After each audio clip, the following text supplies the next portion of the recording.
Hi students, हमने पिछली class में जो पढ़ा वो था सोडियम बाइकार्बोनेट।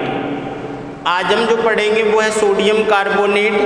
सोडियम कार्बोनेट का जो सूत्र होता है वो क्या है, Na2CO3.10H2O। इसका सामान्य नाम जो है इसे क्या कहा जाता है, कपड़े धोने का सोडा। कपड़े धोने का सोडा भी कहा जाता है, क्योंकि ये कपड़े धोने के रूप में क्या किया जाता है, प्रयुक्त किया जाता। सोडियम कार्बोनेट की बात करते हैं तो इस सोडियम कार्बोनेट में ये 10 जो जल के अणु हैं ये क्या कहलाएंगे, क्रिस्टलन जल। क्रिस्टलन जल कहलाते हैं। तो इसमें 10 अणु जल के क्या हुए हैं, इसके साथ जुड़े रहते हैं। किसमें, सोडियम कार्बोनेट में। तो क्रिस्टलन जल अपन पढ़ चुके हैं कि किसी भी लवण के साथ जल के जो अणु जुड़े होते हैं इकाई सूत्र के साथ, उसे क्या कहा जाता है, क्रिस्टलन जल कहा जाता है। तो सोडियम कार्बोनेट जो है उसमें कितने अणु हैं, 10 अणु जो हैं वो क्रिस्टलन जल के रूप में पाए जाते हैं। क्लियर। अगर इसको बनाने की विधि जो है, एक तो इसको साल्वे विधि द्वारा बनाया जाता है। साल्वे विधि द्वारा,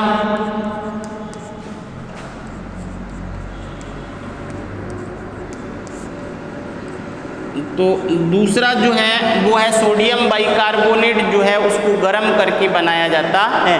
तो अपने जो है वो सोडियम बाइकार्बोनेट जो है NaHCO3, जब इसको क्या किया जाएगा, गर्म किया जाएगा। किसको, सोडियम बाइकार्बोनेट को। और सोडियम बाइकार्बोनेट को जब गर्म किया जाता है तो यहाँ पर हमको जो प्राप्त होगा वो क्या होगा, sodium carbonate plus H2O plus CO2। कल भी अपन ने ये रिएक्शन पढ़ी थी। ये सोडियम कार्बोनेट है Na2CO3, और इस सोडियम कार्बोनेट से जब पुनः क्रिस्टलीकरण किया जाता है तो उसको किसके अंदर डालते हैं, जल के अंदर। तो क्रिस्टलीकरण किया जाएगा तो ये जो है वो किससे के साथ, जल के अणुओं के साथ जुड़ जाता है, और हमें क्या प्राप्त होता है यहाँ पर, Na2CO3.10H2O अर्थात सोडियम बाइकार्बोनेट या धावन सोडा जो है प्राप्त होता है। तो यहाँ पर इसको क्या किया जाएगा, गरम। ये है सोडियम बाइकार्बोनेट। सोडियम बाइकार्बोनेट, तो इस सोडियम बाइकार्बोनेट जो है इसको क्या किया जाएगा, यहाँ पर गरम किया जाता है, और गरम करने से हमें क्या प्राप्त होता है, सोडियम कार्बोनेट। क्या प्राप्त होगा यहाँ पर, सोडियम कार्बोनेट। और इस सोडियम कार्बोनेट का जब पुनः क्रिस्टलीकरण किया जाता है तो इसको किस में घोलते हैं, पहले तो जल में घोलते हैं, और जल में घोलने के बाद में इसको क्या किया जाता है, गर्म किया जाता है। तो जब इसका पुनः क्रिस्टलीकरण किया जाता है तो हमें क्या प्राप्त होता है, सोडियम कार्बोनेट या धावन सोडा प्राप्त होता है। क्लियर। अब बात करते हैं अपन इसके गुणों की। तो गुण जो हैं उनमें सबसे पहले तो ये कौन से कलर का ये होगा, ये सफ़ेद क्रिस्टलीय ठोस पदार्थ होता है। ये है सफ़ेद क्रिस्टलीय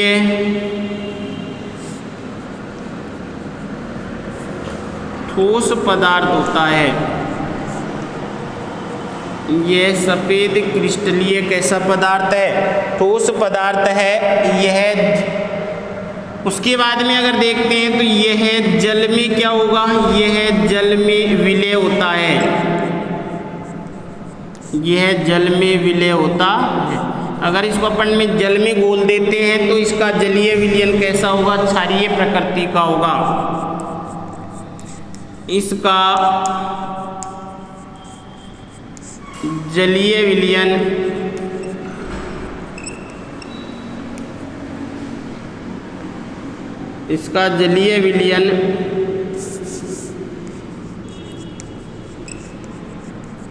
जलीय विलयन कैसा होगा, क्षारीय होता है। तो जो सोडियम बाइकार्बोनेट है, अगर सोडियम कार्बोनेट को जल में घोला जाता है तो जो विलयन प्राप्त होगा वो कैसा होगा, क्षारीय प्राप्त होता है। और जब इसको अपन गर्म करते हैं तो गर्म करने पर इसकी विपरीत अगर अपन देखते हैं सोडियम कार्बोनेट डॉट 10H2O जो है, इस दावन सोडे को अगर में गर्म कर दिया जाए, क्या कर दिया जाए, गर्म कर दिया जाता है, तो गर्म करने पर ये जल के अणुओं को त्याग देता है। यहाँ पर Na2CO3 डॉट प्लस क्या आ जाएगा H2 और CO2 भी बाहर निकलती है। तो यहाँ पर जो बनता है वो क्या बनेगा, Na2CO3, ये CO2 नहीं, यहाँ पर ये जल के अणुओं को क्या करेगा, त्याग देगा। इसको इतना गर्म किया जाता है कि तो ये जल के अणुओं को छोड़ देता है अपने साथ से। तो ये जो सोडियम कार्बोनेट है इसको क्या कहेंगे, सोडा एस के नाम से जाना जाएगा। तो क्या है ये सोडा एस, जो इसकी राख जो बनी वो है, तो सोडियम कार्बोनेट जो है उसको गर्म किया जाता है और गर्म करने से वो जल के अणुओं को क्या कर देता है, अपने में से त्याग देता है। और जब जल के अणु निकल जाते हैं तो उसे क्या कहा जाता है, सोडा एस कहा जाता है। तो ये थे सोडियम कार्बोनेट के जो प्रमुख गुण थे। पहली बात तो कौन सी नेचर का है, सफ़ेद क्रिस्टलीय ठोस पदार्थ है ना। दूसरा, ये जल में क्या होगा, विलय होता है और जल में विलय करने पर जो इसका जो विलयन बनता है वो कैसा विलयन होगा, वो क्षारीय विलयन होगा। कैसा विलयन होगा, क्षारीय। नेक्स्ट बात करते हैं, तो यहाँ पर ये सोडियम कार्बोनेट जो है उसको गर्म किया जाता है, तो गर्म करने पर ये जल के अणुओं को क्या कर देता है, त्याग देता है। और जल के अणु जैसे इसमें के निकल जाते हैं तो जो बचता है उसे क्या कहा जाता है, सोडा एस कहा जाता है। अब आते हैं इसके उपयोग। तो उपयोग जो है वो किस किस में होंगे, उपयोग सबसे बड़ा उपयोग इसका किस में है, कपड़े धोने के रूप में होगा। तो इसका उपयोग किस में किया जाएगा, धुलाई व सफाई में या कपड़े धोने में, धुलाई व सफाई में इसका क्या किया जाएगा, उपयोग किया जाता है। दूसरा अगर अपन देखते हैं तो इसका उपयोग caustic soda, baking powder, caustic soda, baking powder, कांच उद्योग में भी इसका क्या किया जाएगा, उपयोग किया जाता है। कांच उद्योग में भी या कांच निर्माण में भी इसका प्रयोग किया जाएगा। साबुन निर्माण में भी इसका क्या उपयोग किया जाता है, तो निर्माण में, तो इनका उपयोग किया जाएगा किस किस में होगा, यहाँ पर कास्टिक सोडा जो है उसके निर्माण में, बेकिंग पाउडर के निर्माण में, कांच और साबुन उद्योग में भी किसका प्रयोग किया जाता है, सोडियम कार्बोनेट का उपयोग किया जाता है। और नेक्स्ट जो है वो अपमार्जक, जो धुलाई में ही काम आ जाता है। अपमार्जक के रूप में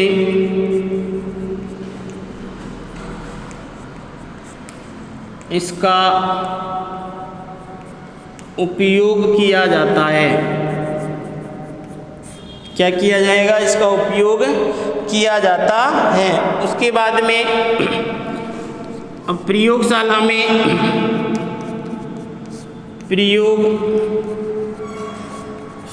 में अभिकर्मक के रूप में भी इसका क्या किया जाता है, उपयोग किया जाता है। तो कहाँ उपयोग होगा, धुलाई और सफाई कार्य में, इसमें साबुन और अपमार्जक निर्माण में काम में लिया जाएगा। उसके बाद में कास्टिक सोडा निर्माण में इसका काम आएगा, बेकिंग पाउडर के निर्माण में भी ये काम में लिया जाता है। और प्रयोगशाला में अभिकर्मक जो है उसके रूप में भी किसका प्रयोग किया जाता है, सोडियम कार्बोनेट का उपयोग किया जाता है। क्लियर। नेक्स्ट जो अपन करेंगे अगली क्लास में